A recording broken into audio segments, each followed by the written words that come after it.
May be seated. And with that, we'll hear our argument in the scheduled case of Epic Games versus Apple.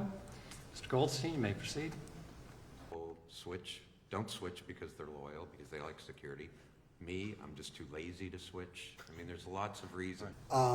This is not a class action. It's one very large developer with its own interests at stake that didn't want to pick a fight with the consoles, that didn't want to pick a fight with Microsoft, and so it crafted a market definition only fitting Google and Apple.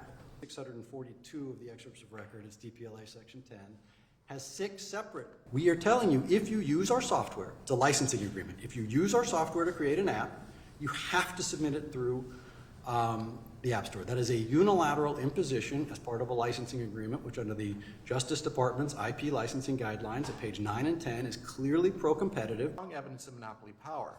And the court said, well, that doesn't directly prove. Epic's expert, Dr. Mickens, a Harvard professor, got up on the stand and testified, nobody does it better than Apple when it comes to privacy and security. Mr. Sweeney, the CEO of Epic Games, testified that he uses an Apple phone because it protects his security and privacy better than anybody else.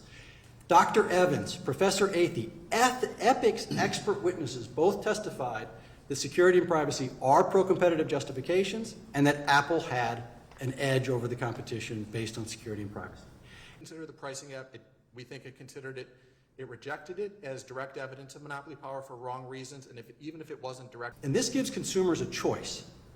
Apple gives consumers a choice. They can go to the open system, which is Android devices, which have many competing app stores. All the things that Epic wants in this case, Android already offers. And they open themselves up to more intrusions, privacy, malware, and so forth. Or they come to Apple and have the closed system, the integrated system, where Apple has human review of every single app. So it's trusted, reliable, safe, secure, private. That's competition.